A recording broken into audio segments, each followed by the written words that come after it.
связи, налаженные в последнее время, с нашими зарубежными соотечественниками, уже дают свои ценные плоды.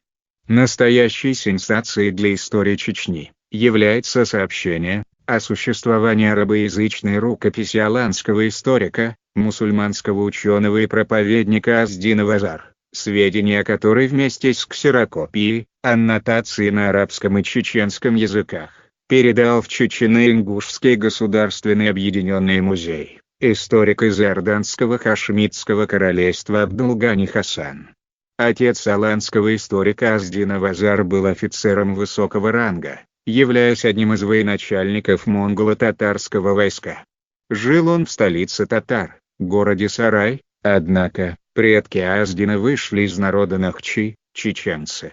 Аз-Дин Вазар в своей книге описывает страну Алан, расположенную на пространстве к северу, от реки Куры и Тушети, от реки Алазани Азербайджана, севернее истоков, родников, Терека, и его узкого ущелья, до Арьяла, с землями к северу от реки Терек и равнины, Сотой, до Каспийского моря, включая страну к югу от рек Идал, Волга и Дон.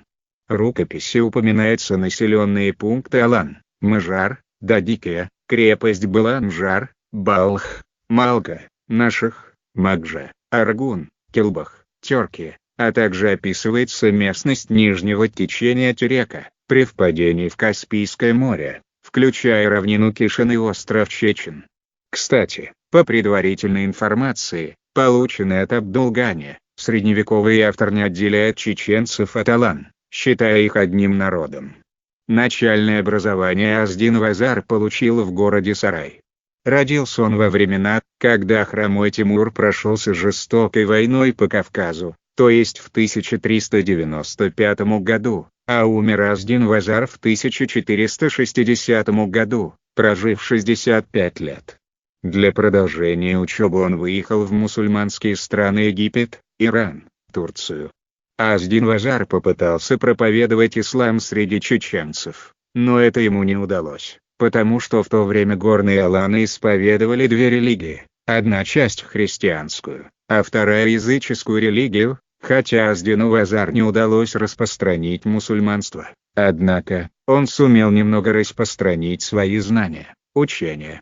В своей книге Аз-Дин Вазар упоминает племена и общества: Адой, Аздой, Шейшой, Кайнажой, Дайхой, Хой, Сакхой, Садой, Ваной, Малхой, Нашой, Асесхой, Аной, Гайтой, Артой, Мартой, Церасакхой, Мелдаадой, Назрой, Бартой Бартлой, Арваной, Ширваной, Кхеладай, Адой, Едой, Гундукой, Ташхой, Сартой, Гелой, Силой, Суберой, Гардой, Мазигутой, Вандлой, Кештой, Албаздукой, Аршой, Сиброй, Нашха, Нахаш, Ахшой, Вахш, Тханах, Байнах, Мартнах, Нартнах, Авхаш, Нажашин.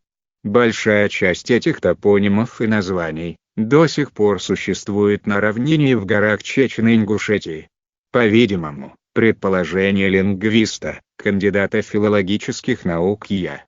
Вагапова о том, что готский историк VI века нашей эры, Иордан, происходивший из алан, был представителем народа, разговаривавшего на языке, близком современному чеченскому, не так уж и беспочвенно.